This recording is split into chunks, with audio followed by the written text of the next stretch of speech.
Graças estamos pela tua graça, tua misericórdia. Ela renova-se para nós diariamente, constantemente. E ela é segurança para nós em todo o tempo.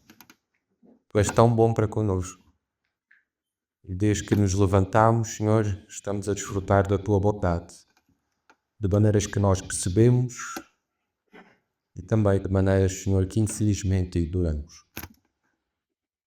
É a tua bondade, a irmandade que nós temos em Jesus Cristo. É a tua bondade, a irmandade, Senhor, com irmãos preciosos que estão longe de nós durante o ano, mas tu, pela tua graça, os trazes até nós para nos servir e para, através do seu serviço, através do seu amor, podermos também, Senhor, ser relembrados do teu grande amor para connosco, para com a tua igreja. Obrigado pela vida do pastor Jai. Obrigado pela vida da Igreja Batista de Pedras Vivas. Pela bênção que a mesma é no teu reino e no avanço do Evangelho. No Brasil, em Portugal, Senhor, no seu impacto, que também vai além daquilo que nós podemos pensar ao pedir. Abençoa-vos durante este tempo a nós e também às irmãs, às nossas esposas, Senhor, que estarão ali também para receber a tua palavra, Senhor. Abençoa este tempo, que possamos colher todos os benefícios para as nossas almas. Em nome do Senhor Jesus. Amém. Acho que não é necessária mais apresentação. O pastor Jorge é conhecido por nós. Pela graça do Senhor já tem estado connosco. Várias vezes temos sido beneficiados da sua vida e do seu ministério. E agora, uma vez mais, pastor Jair Cáceres, pastor da Igreja Batista de Pedras Vivas e também fundador e coordenador do Ministério Nutra, o Ministério de Publicação e de Capacitação em Aconselhamento Bíblico. Pastor Jair, por favor, obrigado. Vou deixar aqui uma garrafa de água para si, está bem? Vai ficar aqui. Vem aqui, ó. Deixar. Tá bom, né? De falar aqui, tá bom, né? Bom dia, queridos. Muito bom dia. Eu quero aproveitar o nosso tempo. Nós vamos até 5 para as 11, mais ou menos. E eu não quero perder muito do nosso tempo aqui para a gente ganhar, para conversar. Levanta a mão aí se você quiser ser perfeito para mim. Mas eu queria pensar num texto que é bastante um prejuízo muito grande lá da minha cidade, do meu país. Existe uma legalidade muito grande em termos de moral no meu país. Moralmente, meu país não é nenhum exemplo e nós temos que lidar com algumas questões bem duras, bem difíceis ali, que dizem respeito a membros da igreja envolvidos em adultério e envolvidos em algum tipo de imoralidade, o que é bem difícil. Como eu disse ali em um dos encontros ontem, eu volto para o Brasil, assim que eu voltar, temos uma disciplina para aplicar, uma moça que a nossa igreja engariou. Então, temos que lidar com uma dura situação de ter que lidar com isso. E eu queria tocar um pouquinho sobre esse tema mal compreendido muitas vezes por nós, que é o adultério, que muitas vezes ele é justificado de tantas maneiras e Deus deixou detalhes muito ricos nas escrituras que nos ajudam a pensar sobre essa prática que aquieta muitas vezes a nossa consciência quando nós dizemos, mas não tem como resistir a isso quando isso acontece, e nós então explicamos muitas vezes as razões pelas quais alguém pode envolver-se na adultério. Mas a palavra adultério ela é muito sutil e ela tem um componente bastante íntimo. Eu queria abordar isso em 4 versículos e apontar, se possível, não sei se vai dar tempo, a maneira de vencer isso daqui que Jesus diz. Eu queria que você abrisse comigo Mateus capítulo 5. Eu queria que você lesse comigo esses versículos e você verá que esses versículos eles são curtinhos e suficientes para você poder formar uma boa convicção a respeito de como lidar nessa área tão delicada. Jesus está corrigindo lições aqui. E quando ele diz, ouvistes o que foi dito, ele está querendo dizer que lideranças religiosas do seu tempo, escribas e fariseus, fizeram, eu vou usar a palavra, adulteraram o significado do que os mandamentos e do que o ensino de Jesus queria dizer. Eles fizeram isso com relação ao homicídio, e erraram um pouquinho acima, e eles fizeram isso com relação ao adultério. Eles reduziram o adultério a ato, né? Então, se adultério é ato, eu não adulterei porque, de fato, eu não cometi nenhum ato.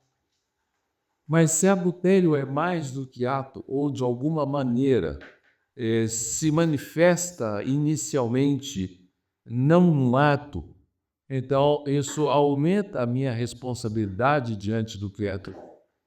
E Jesus está dizendo, vocês ouviram o que eles disseram. Eu, porém, vou corrigir o que eles disseram e dar para vocês o sentido que meu Pai queria dar quando esse ensino foi colocado lá no Antigo Testamento e dentro dos mandamentos também. E ele então começa a dizer, ouvistes o que foi dito, não adulterares. Eu, porém, vos digo. E aqui é pesado, porque isso nos constrange tremendamente. Versículo 28 agora. 5:28. Eu, porém, vos digo, qualquer que olhar para uma mulher com intenção impura no coração, já adulterou com ela. Qualquer que olhar para uma mulher com intenção impura, já adulterou com ela no coração. E então ele oferece uma solução, e a solução tem esses dois próximos versículos aqui. Se o teu olho direito te faz tropeçar, arranca-o e lança-o de ti. É uma hipérbole, uma figura de linguagem, um exagero. Pois te convém que se perca um dos teus membros e não seja todo o teu corpo lançado no inferno. A gravidade daquilo que Jesus está ensinando é tal, ele coloca termos bastante difíceis e bem intensos, né? E se a tua mão direita te faz tropeçar, corta e lança de ti. Alguns usam ofensam que essa palavra mão seja um eufemismo para o membro masculino. Nós não sabemos. Lança de ti, pois te convém que se perca um dos teus membros e não vá todo o seu corpo para o inferno. Ao discorrer sobre esse tópico, o que Jesus está dizendo é: o adultério é um pecado que se origina e se processa secretamente no coração e se manifesta no corpo. Ele se origina e se processa secretamente no coração e ele se processa, ele se estampa no corpo. Quando ele fala sobre isso, ele está fazendo menção a dois mandamentos, ao 7º e ao 10º mandamentos. Lá em Êxodo capítulo 20, versos 14 e 17, esses dois mandamentos estão lá e ele vai fazer algo bem interessante aqui. O que Jesus está fazendo, ele está dizendo que existe um binômio aqui. E esse binômio é olhar e cobiçar. Olhar e cobiçar. Esse é um binômio que ocorre secretamente e ninguém vai ver isso exatamente, mas é aquilo que ele está dizendo ocorre no coração de uma pessoa, de um homem, pensando em nós homens aqui. Ele é bastante intenso nas escrituras, esse binômio. Ele aparece em muitos lugares. O binômio olhar e cobiçar, ele é comum, por exemplo, se você vai para Mateus capítulo 6, um pouquinho para frente, ele vai dizer, se o teu olho for bom, todo o teu corpo será bom, se o teu olho for ruim, de alguma maneira, essa ideia de um olho que olha e cobiça e que pode fazer com que eu gaste mais ou menos ou anseie mais uma pessoa ou outra. A cobiça é esse desejo no caso do que Jesus está ensinando, um desejo de possuir ou de ver-se no coração envolvido sexualmente com alguém. Então, é alguém que se faz atraente e quando eu entro em um determinado lugar, eu olho e quando eu vejo alguma coisa que me atrai, eu paro o meu olhar e volto o meu olhar, eu vou cobiçar aquilo que está atraindo ou pelo menos chamando a minha atenção. Quando você lê Tiago 14, ninguém é tentado senão por sua própria cobiça, quando esta o atrai e seduz. Então, eu preciso entender que se eu entro num determinado lugar, ou se eu estou andando num determinado lugar, eu deveria ter os meus olhos colocados num certo nível, para que ele não chegasse em outro nível. Porque eu posso, dependendo do que vir, eu posso cobiçar. E Jesus está dizendo, ao fazer isso, eu estou pecando já no meu coração e a vitélio é um pecado que se processa, se origina e se processa secretamente no coração. Eu costumava dizer lá no Brasil, o primeiro olhar é um neutro, eu entro no ambiente, eu vejo o que está acontecendo. O segundo olhar pode estar contaminado. Eu tinha um professor que dizia, olhe e não tire o olho e pronto, acabou, você não terá um segundo olhar. Mas, sem dúvida alguma, essa é uma brincadeira dele lá. Você tem esse binômio acontecendo em 2 de Pedro, capítulo 2. Eu vou pedir para alguém ler para mim aqui, assim eu não fico movimentando. 2 de Pedro 2, 14. Quem poderia ler para nós esse texto? Pode. Segunda carta de Pedro, capítulo 2, 14. Pode ler, por favor. Tendo os olhos cheios de adultérios e insaciados de pecado, engordando aos inconstantes, tendo o coração exercitado na avareza e os malditos. Olhos cheios de adultério. Esse binômio ele aparece em toda a Escritura, Antigo e Novo Testamento, e isso é algo que todos os autores vão fazer menção. Eu preciso tomar bastante cuidado com os meus olhos. E essa é uma advertência muito oportuna do nosso Senhor. Eu dou aula no Rio de Janeiro, lá em São Paulo. Agora não, que tem uma grande matando todo mundo lá, então... Mas eu dou aula lá. E lá faz muito sol, é muito bonito, praias muito bonitas, né? E as mulheres põem muito pouca roupa. E são muito bonitas. E elas têm corpos dourados, elas são muito, muito atraentes. Eu tenho que olhar do ombro para cima. E essa é uma decisão que a gente tem que tomar. De outra maneira, eu posso me sentir atraído a paginar, olhar uma revista, e quando eu vou olhar uma revista num consultório médico, num dentista, onde eu estou parado, e me deter naquelas fotos onde existe propaganda de roupas íntimas femininas, onde tem corpos, isso vai alimentando a minha mente, eu vou enchendo a minha mente com uma informação que eu deveria não encher. Ninguém num dia bonito como hoje, quando eu levantei lá no hotel, o céu estava azul, não tinha nuvem, e ninguém levanta num dia bonito como esse e diz assim, hoje eu vou sair, eu vou adulterar. Eu não conheço nenhum crente sincero que faz isso. Mas o adultério é algo que vai pingando, pouco a pouco, gota a gota. Existe conta-gota, que é isso, aquele isso.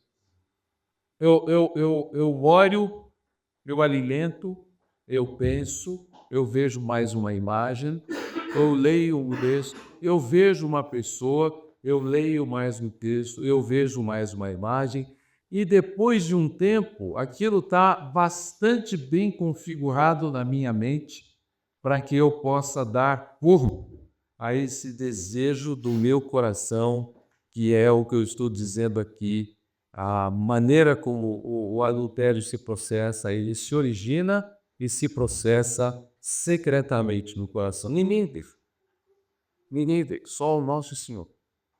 E eu preciso ter bastante clareza do que eu vou fazer quando eu estiver na rua sozinho e olhar pessoas com corpos bonitos ou seja lá o que for. Deus está falando para nós e Ele está dizendo para nós que eu deveria tomar muito cuidado. Você tem um texto em Números que é bem interessante. Depois você pode ler na sua casa, capítulo 15 de Números, versos de 37 a 41. Você tem ali o indivíduo, ele disse, tem uma roupa, e Deus disse que precisa ter uns filatérios. Filatérios é aquelas franjas que o judeu usa, e você vê um judeu ortodoxo algumas franjas assim que...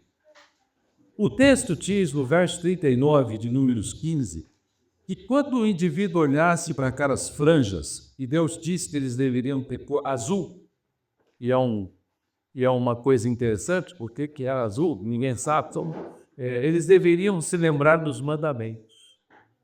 E eles deveriam olhar para aquelas franjas e tocar naquelas franjas, e o texto de Números 15 diz, aquilo eu estou pedindo para vocês usarem, para que vocês olhem para isso com um código mnemônico, né? Um código de lembrança de que há um Deus a quem eu pertenço. Então, eu tenho um código dentro da minha vestimenta, aonde eu vou tocar, enfim. Mais tarde, isso foi corrompido e essa prática, esses ornamentos deveriam lembrar a quem aqueles homens pertenciam, e mais tarde o fariseu corrompeu isso lá em Mateus 23. Eles usavam nomes para serem vistos como bem espirituais e muito espirituais, e eles estavam ali com o coração deles cheios de orgulho do que eles eram, e eles eram adúlteros nos seus olhos, adúlteros no seu coração, mas se orgulhavam de nunca ter praticado o ato. Ódios e coração andavam juntos também na literatura proverbiana. E você que participou da conferência ontem, você sabe o que o pastor Cugário, o pastor Tiago Pitário falou. O rei Salomão associa o olhar orgulhoso a um coração arrogante. Ou seja, esse binômio olhar, cobiçar, olhar, coração, ele está extremamente bem relacionado nas Escrituras. O texto de Provérbios 21:4 na NVI diz assim: a vida de pecados dos ímpios se vê no olhar orgulhoso e no coração arrogante. E essa associação de olhar, coração, olhar, cobiçar, é muito intensa em toda a Escritura. E há um texto que eu estava mencionando ontem, em Números, onde um homem ele entrou com uma mulher em meio de um grande lamento nacional. Ele entrou com uma midianita adúltera, uma prostituta, para, de alguma maneira, praticar os seus atos pecaminosos dentro de uma tenda. E ele não temeu, ele queria dar vazão ao seu desejo idólatra. Ódios e cobiça andavam juntos na literatura proverbiana, andavam juntos nos dias de Jesus, andava junto nos dias dos apóstolos, e era bastante comum na literatura profética. E quando você vê Ezequiel capítulo 6, verso 9, você tem o texto dizendo desses indivíduos cujos olhos são adúlteros e eles são cobiçosos, e ele utiliza as duas coisas em Ezequiel 6:9 para descrever esse homem: olhar prostituição, olhar adultério, olhar cobiça, olhar pecado. Alguém afirmou que a cobiça é o combustível do adultério. Olhos que não cobiçam pertencem a um coração que não alimenta esse pecado no seu coração. É aquela percepção. Então, eu sei que vocês sabem o que eu estou falando. É aquela percepção de que tem alguma coisa muito bonita que meus olhos precisam contemplar. Um jovem lá na minha igreja quis para mim assim: Mas eu não posso apreciar a beleza da criação de Deus. Pode. Olha outra coisa, olha a montanha. Mas ele queria apreciar a beleza da criação num corpo feminino muito bem formado, segundo ele dizia. Essa percepção ela é perigosa, ela é bem perigosa. E eu deveria ter um cuidado grande quando eu vou apreciar a criação. E eu preciso apreciar aspectos da criação, mas não uma mulher. Eu tive um amigo meu que já está com o senhor. Ele foi diretor de um seminário lá em São Paulo. E ele dizia, quando o meu genro começou a namorar minha filha, eu disse para ele duas coisas. Primeiro, você vai pegar na mão dela apenas. Podemos ter um acordo feito assim. Um bom acordo para a Laurinha. Amém. Você vai pegar na mão dela apenas. Em segundo lugar, o máximo que você vai pôr a mão é no ombro dela. Temos um acordo? E ele disse, temos. Ele estava falando com um professor de história e hoje é professor de história numa universidade na Austrália. Era o genro dele. E ele disse, um homem muito culto, e ele falou, olha, eu queria que você, não importa a sua formação, eu quero que você pegue na mão da minha filha e no ombro da minha. Segunda coisa, você vai olhar na rua e você vai assumir um compromisso comigo de olhar as mulheres do ombro para cima.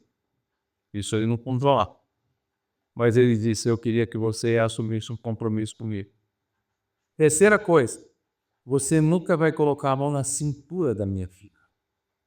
Interessante. Eu disse para ele, Carlos, por que não? Ele disse, porque a cintura, quando o homem foca a cintura de uma mulher, ele tem uma sensação, um tato que é bastante sensual. E eu disse, não é que ele tem razão? Ele tem razão. Ele tinha, né? Está com o senhor agora. Mas ele disse, você não vai encostar a mão na cintura da minha filha casa. Pô, esse é um pai, viu? Esse é um pai que cuida de filhos e que está dando recados importantes para que filhos sejam preservados de santidade até o casamento. E, oi? Já falei da sua filha, 7. Você vai precisar decorar isso porque você vai esquecer as questões muito calosas. Essa é uma coisa muito, muito importante. Eu tenho dito para o indivíduo. Eu tive um aluno alemão, e ele voltou para a Alemanha recentemente, mas eu tive um aluno alemão, ele disse, eu não quero nem pegar na mão da minha namorada, a sala deu risada, apitou, coisa de aluno de seminário, né? Ele disse, mais tarde eu vou pegar tudo, né? Quando eu casar, então eu não quero correr o risco de pegar alguma coisa antecipado. Essa coisa se desperta, um beijo, por exemplo, prolongado de uma namorada no portão, uma coisa que a TV mostra com naturalidade, que eu deveria ter muito cuidado e orientar filha, pai de menina, tem a pai de menina aqui. Nossa! Ai, essa é uma coisa boa, né? Dizer para o genro, eu não quero beijos longos, eu não quero beijos, você precisa beijo. Nem longo, nem curto. Esse é o do já distância, tem distância. Quando eu estou de certa distância, eu posso dizer. Não, na verdade, nem tem que haver namoro, não. Tem a distância. Não, o meu está perto, né? Não fica perto. Igual é quando está falando. Isso é uma prática boa para o meu filho. Alguns anos atrás eu falei, ó, não vou, vai começar a pensar só com o V8, bestar, né? Imagem para minha filha. Mas ela mesmo fala para ela, menina adolescente, era com o meu pai. Eu só vou namorar dos 35 anos. Olha eu. Aí vem a minha filha com 44, eu digo, puxa, glória a Deus, né? Casar comigo ainda, né? Solteira. Não, mas eu tô brincando, mas se eu tivesse que escolher um namorado, se alguém aparecer para namorar minha filha, é uma bem madura, certo? Não é ninguém que vai aparecer com menos de 45, 50 anos.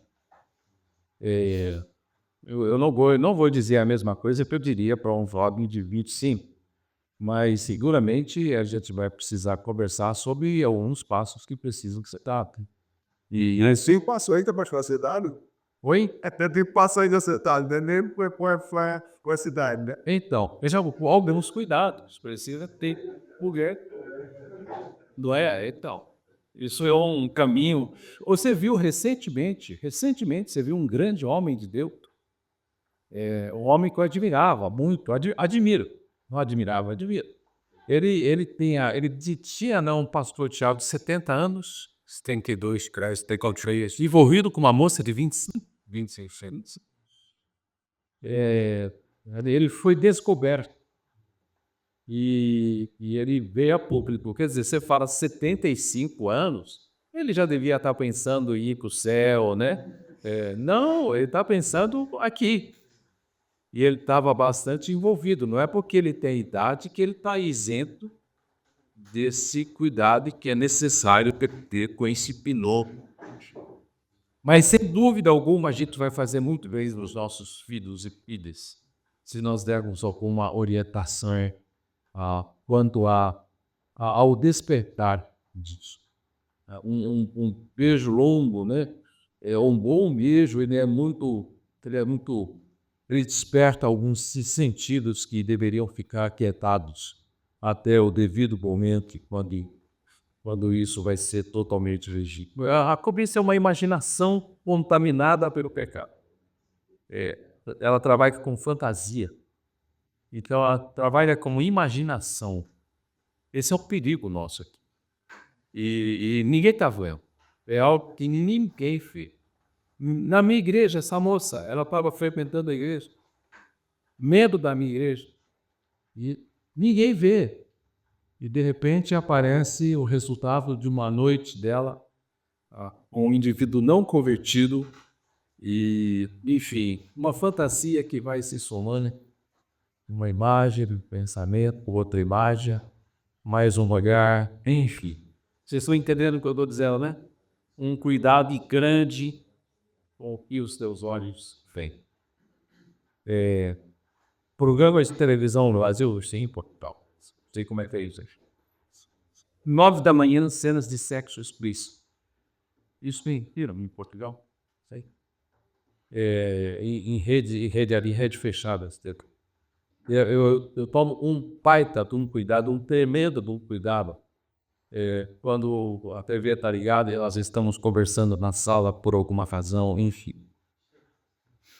Já não tem mais a questão do horário, que era meia-noite, 1 da manhã, agora 9 da manhã. Caminho aí tem. A cobiça envolve pensamentos fantasiosos, desejos obstinados, é um desejo desordenado por algo que, por direito, não pertence a mim. Eu tenho um desejo e é um desejo desordenado, algo que não é meu, é um desejo desordenado do coração por possuir alguém, que é alimentado por pensamentos fantasiosos, pecaminosos que foram proibidos.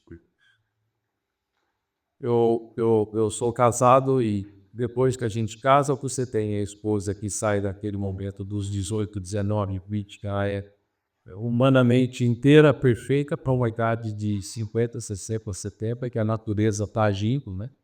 E nós estamos se envelhecendo. E nós deveríamos aprender a viver com isso. Tem um livro lá em cima que a gente acabou de lançar, do Dr. Jay Adams. E o livro, em inglês, o título é muito sugestivo. É Enrugado, mas não arruinado. Mas eu não pude pôr esse título em português. Eu queria, mas eu dei o grupo do certinho, do socialmente certinho na minha igreja, que dissesse, se você puser esse título, você vai ter problema com muita gente. Assim. Então, nós pusemos maduros e ainda úteis, certo? Enfim, ó.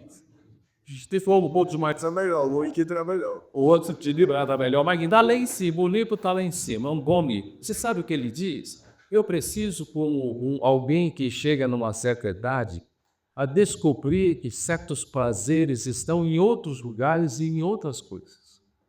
eu tenho uma virilidade nova, e eu tenho uma perda dessa virilidade com a idade, mas eu tenho um ganho de sabedoria e discernimento que vem com a idade de um homem piedoso, que teme ao Senhor. Não é que a idade faz isso, mas que o que vai dando para ele outros prazeres, que vai dando para ele outras maneiras de descobrir formas de ser uma pessoa que vai disputar de prazeres. E não que necessariamente eu preciso ser o mesmo, com a mesma virilidade a vida inteira.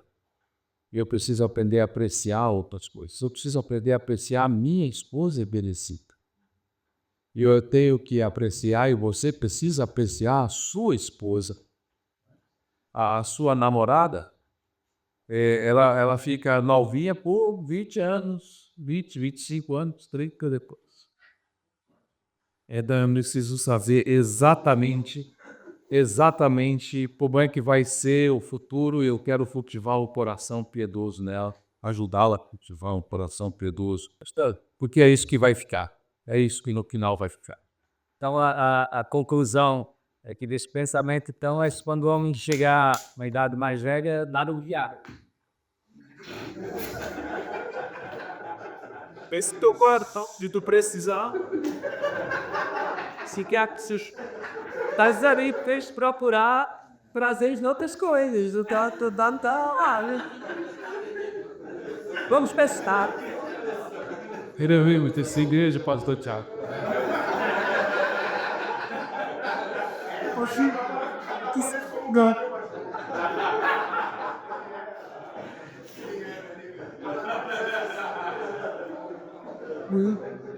Acho que eu vou ficar vermelho aqui.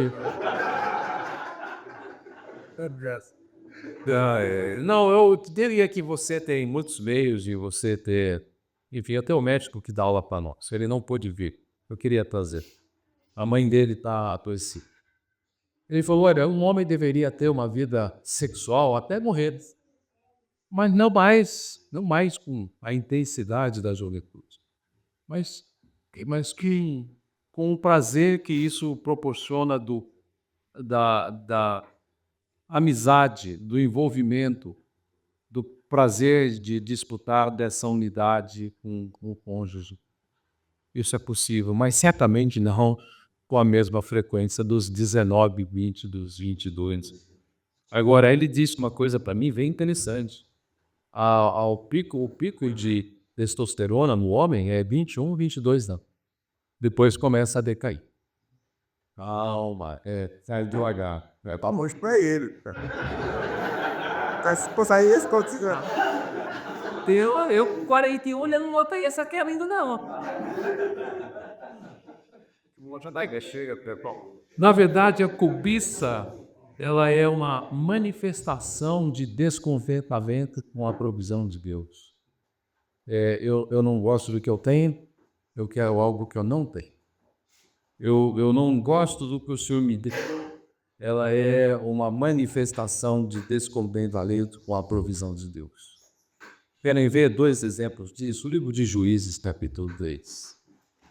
Juízes é um desses livros em que, por aproximadamente 303 anos, o povo ficou girando no seu próprio pecado.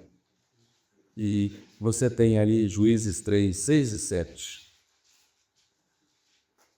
Eu fico pensando em Moisés, fico pensando em Josué, naqueles momentos finais da vida deles, velhinhos, dizendo para a nação, quando vocês entrarem em Canaã, lembrem-se, tem uma série de advertências. O povo chegou em Canaã, sabe o que fez?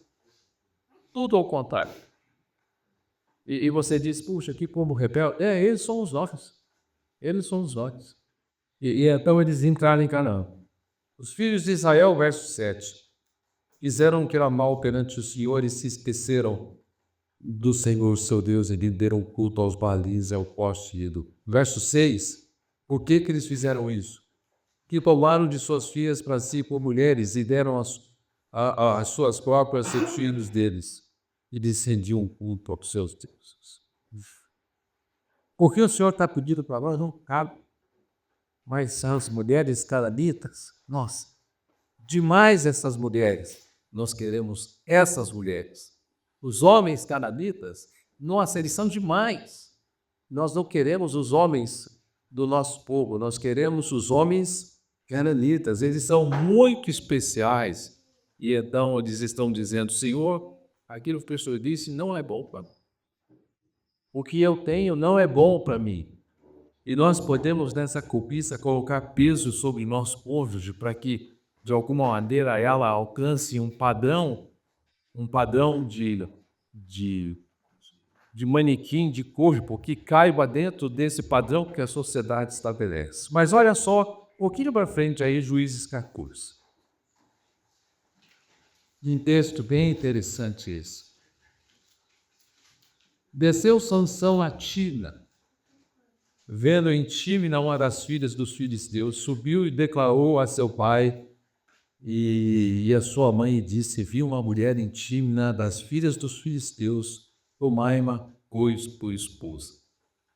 Porém, seu pai e sua mãe lhe disseram, não há porventura mulher entre as filhas de teus irmãos ou entre todo o meu povo, para que vás tomar esposa dos filisteus, daqueles incircuncisos? Disse Sansão a seu pai, toma-me esta, porque sou esta minha. Ele está dizendo, eu vi aquela mulher. Aquela mulher matou ele, acabou com ele. Mas era a mulher que ele queria, é um desejo idólatra, é uma cobiça, e a despeito de tudo que ele recebe do Senhor, é uma declaração de que o nosso desejo, o nosso coração deseja intensamente alguma coisa que Deus não deu. É uma declaração de que a provisão de Deus com nós é insuficiente. Mas no versículo a seguir quer dizer que isso vinha do Senhor. Como é que a gente... Pois é, Deus usa a vontade humana para cumprir a vontade dele. E Deus utiliza as inclinações pecaminosas do homem para cumprir seus propósitos soberanos.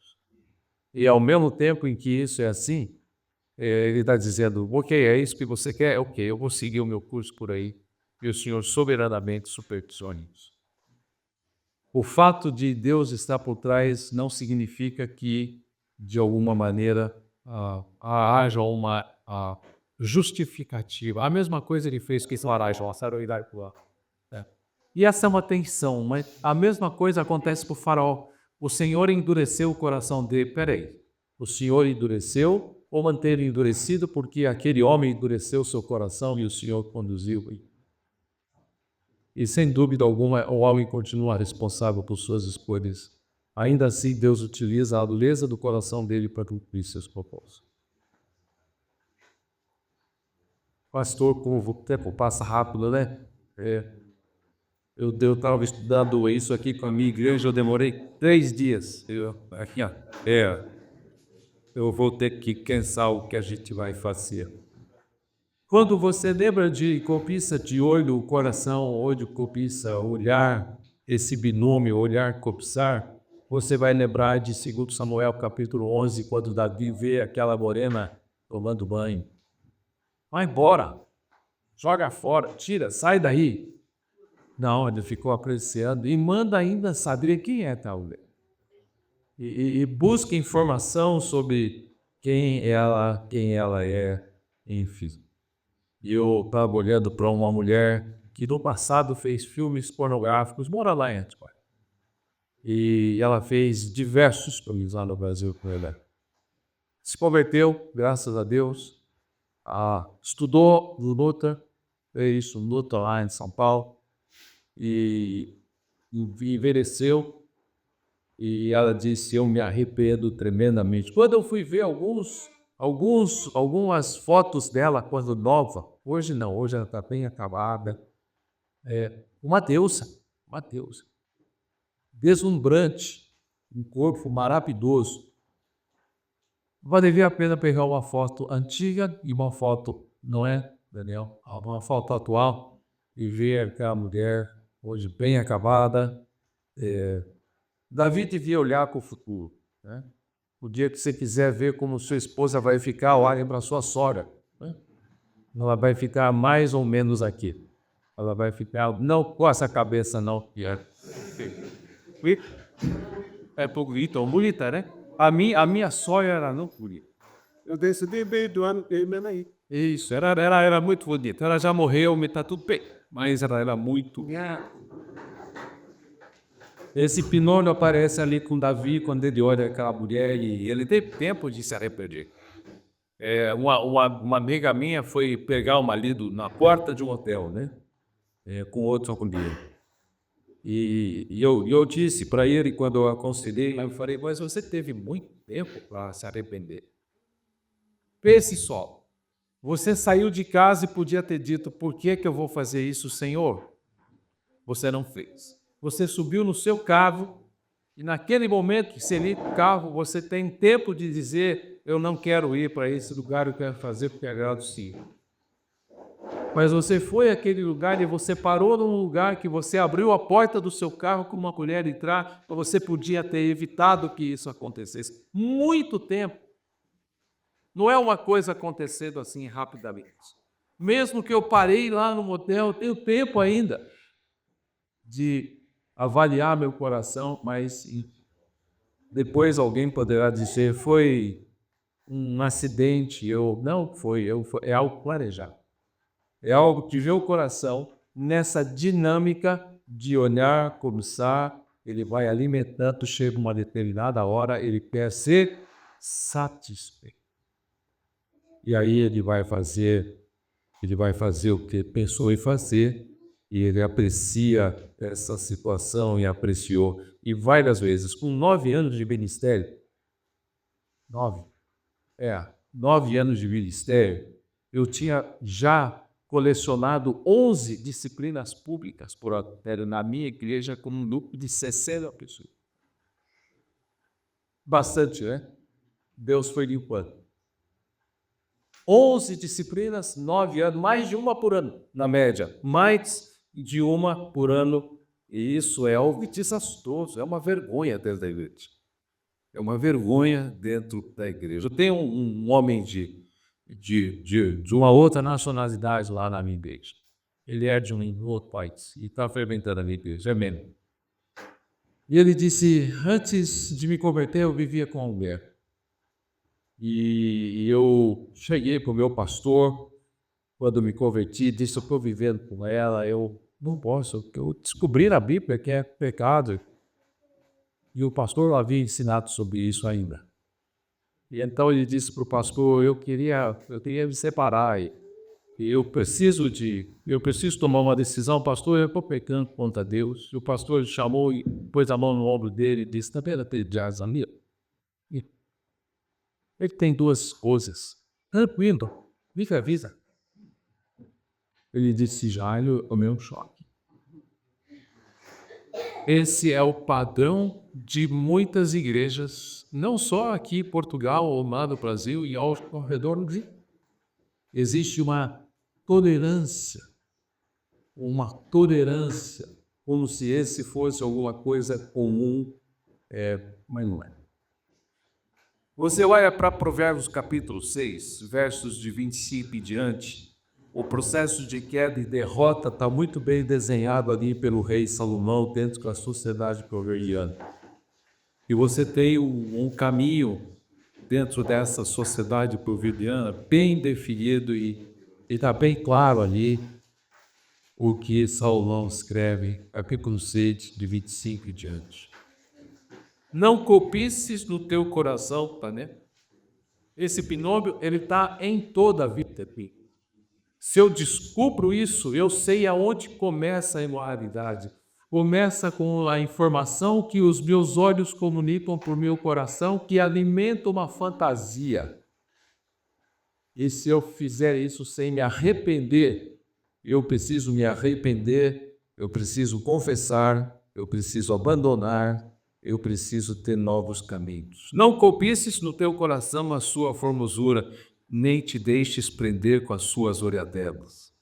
Gozado que um texto de Provérbios diz que mulher tem vestes de prostituta. Muito do que eu vejo algumas mulheres fazendo vestido hoje são verdadeiras vestes de prostituta. São decotes, são tamanhos, são saias, são marcas, enfim. Por uma prostituta, o máximo se paga um pedaço de pão, mas a adulta anda à caça de vida preciosa. E ele vai dizendo, assim como que se chegar a mulher, verso 29, do seu próximo não ficará sem castigo todo aquele que Não é certo que se despreza o ladrão quando furta para saciar-se com fome, pois quando encontrado pagará 7 vezes tanto e entregará de outros bens da sua casa. E aí ele vai dizer, o que adultera com uma mulher está fora de si. Meu desejo é tornar tão grave isso quanto Jesus tornou para os seus ouvintes. Ouvistes o que foi dito. Ouvistes o que foi dito. Só mesmo quem quer arruinar-se é que pratica tal ofensa. Achará açoites e infâmia, e o seu opróbrio nunca se apagará. Era essa uma palavra interessante. A vergonha e a má fama, a perda da reputação, nunca se apagará, o nosso teólogo contemporâneo. Perdoado é um homem diante de Deus que está purificado do seu pecado, mas a vergonha nunca mais se apaga. Tá? E eu preciso ter isso bem claro. Não entre nesse processo, porque se você entrar nesse processo, esse processo vai levar você à prática do pecado.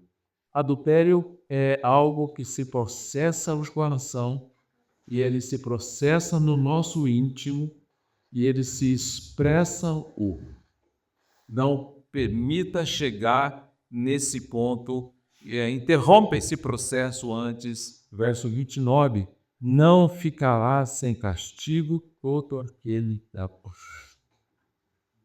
Em algum momento Deus trará luz. Olha só o que aconteceu com um pastor de uma igreja batista, lá em Cão Batista. Hoje eles estão longe da verdade.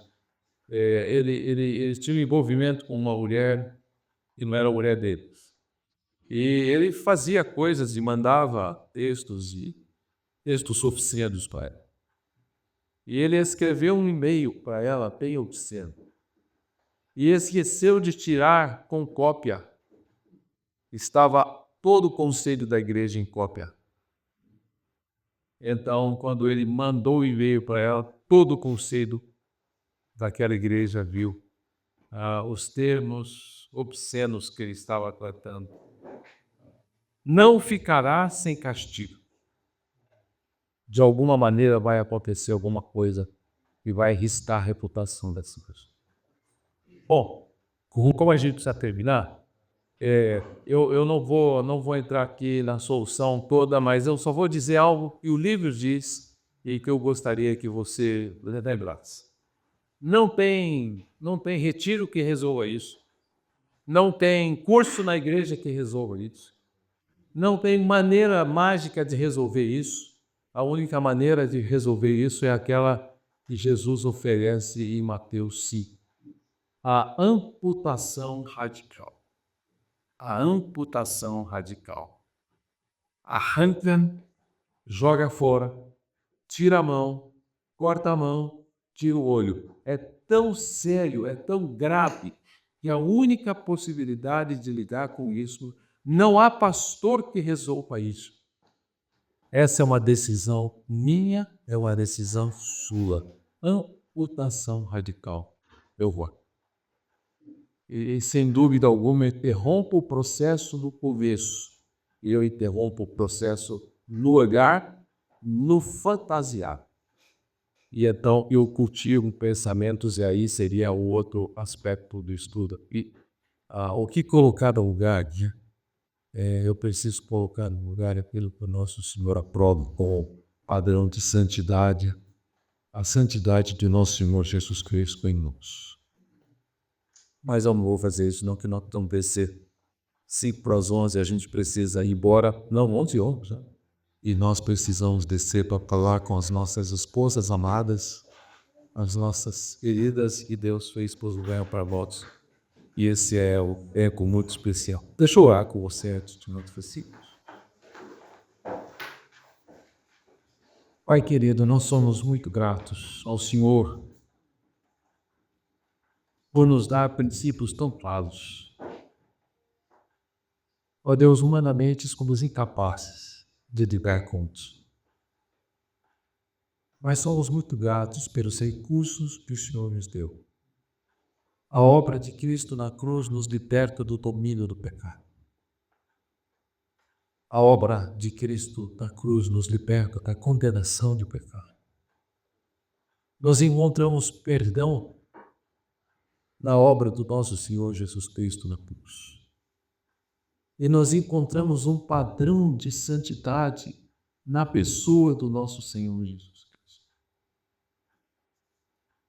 Meu Deus, o alvo da nossa vida é ser parecidos com Ele. Que essa igreja, ó Pai, que nós sejamos parecidos com Jesus naquilo que alimentamos no mais profundo do nosso coração. Faz isso com esses amados que aqui estão. Para a tua honra e para a tua glória. Oramos em nome de Jesus.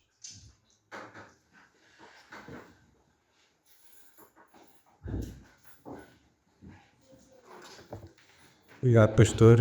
Muito importante falarmos sobre estes temas.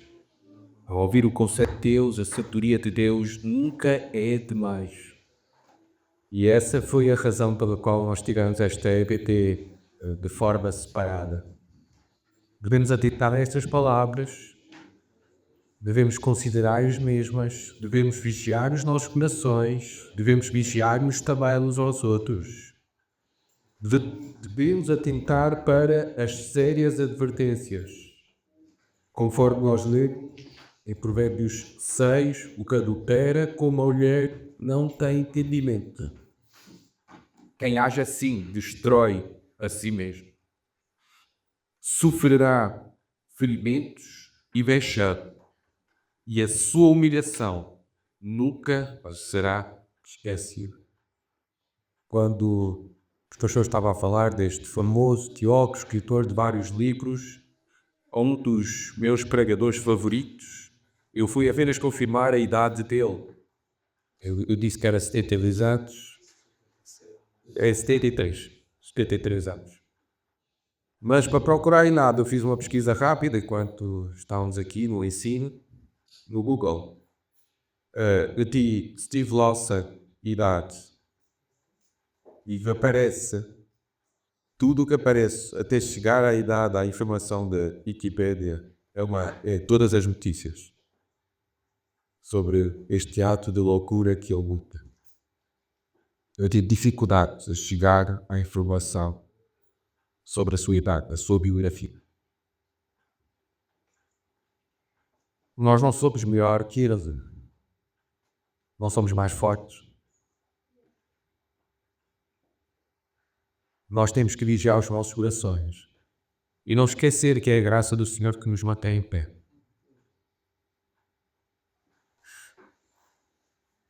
Nós devemos ser conscientes e podemos cometer o mais terrível dos pecados. Somente ter a distância de levantarmos da nossa cama e percorrer o caminho até à casa pública de Deus. Assim somos nós com esse potencial. O diabo se vai disfarçar para nós de muitas maneiras, jovens.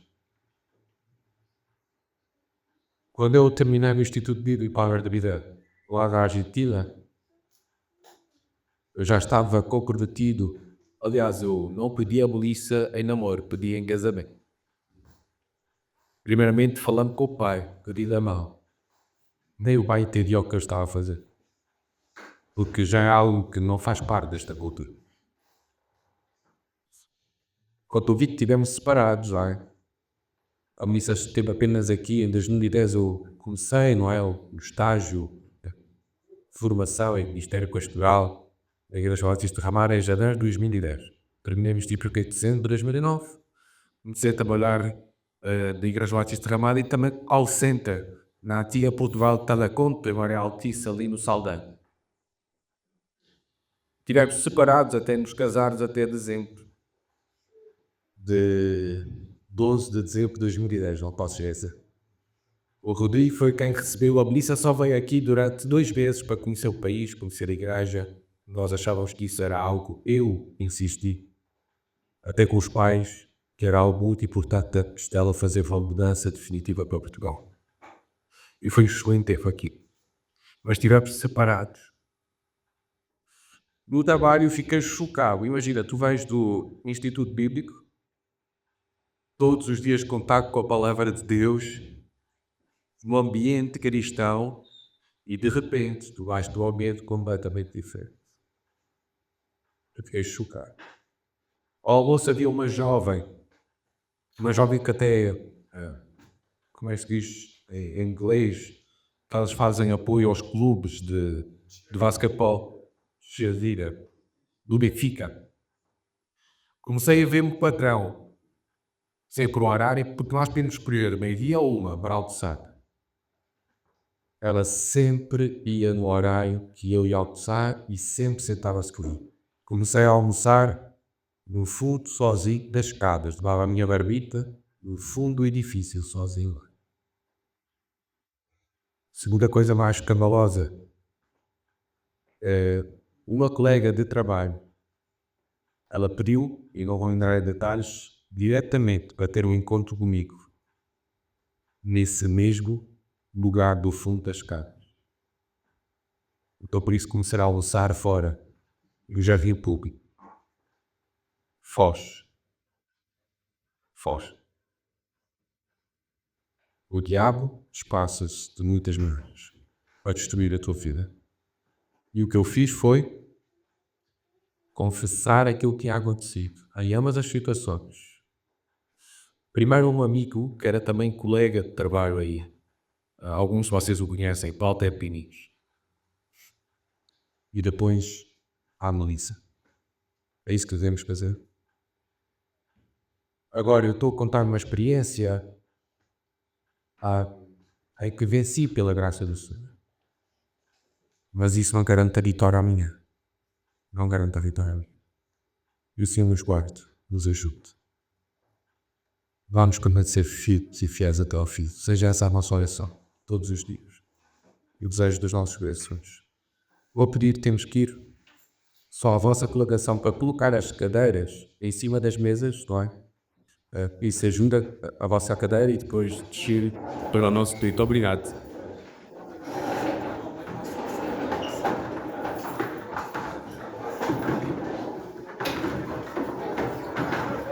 Tiago seria aqui. Sim.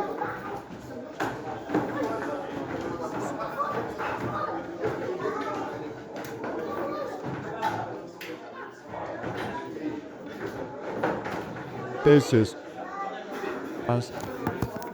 The